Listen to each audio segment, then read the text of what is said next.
ஏங்க இன்னைக்கு உலக தாய்மொழி நாள். ஆமா தெரியுமா? தமிழ் வாழ்க, தமிழ் வாழ்க. எங்கங்க வாழ விடுறாங்க இந்த இந்திக்காரனுங்க? என்ன பண்றது, நமக்கு தமிழ் தாய்மொழி, இந்தி நோய்மொழி. என்னதே நோய் மொழியா?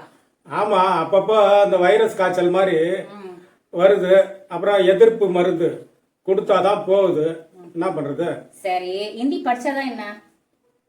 அதாவது இந்தி படிச்சாதான் என்னன்னு கேட்கறதுக்கு இப்போ இருக்கிற துணை ஜனாதிபதி இருக்கிறார்ல, ஜெகதீப் தங்கராம் அவர் பேரு, அவர் சொல்லியிருக்கிறாரு.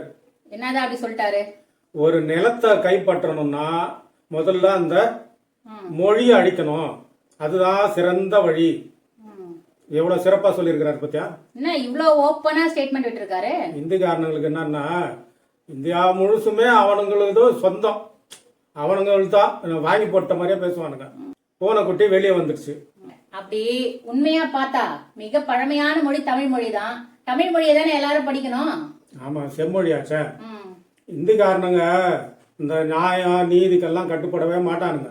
அதுக்கு தான் அறிஞர் அண்ணா 1960 திராவிட நாட்டில் எழுதினார், எம்மொழி தமிழ் மொழி, அது செம்மொழி அப்படின்னு சொல்லிக்கிட்டே இருக்கலாம்.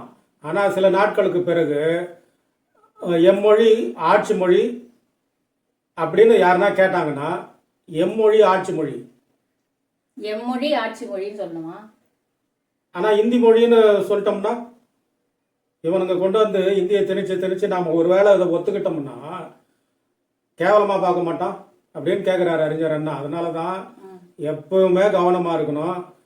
உலகத்தின் பழைய மொழி, அதுவும் இன்னைக்கும் உயிரோடவும் உயிர் போடவும் இருக்கிற மொழி தான் ஆட்சி மொழியாக கூட வரணும். ஆனால் இந்த நோய் மொழி நம்மளை திரும்ப திரும்ப தாக்கிக்கிட்டு இருக்கு. நாம் விடாமல் அதை துரத்துவோம். தமிழ் வாழ்க, தமிழ் வாழ்க.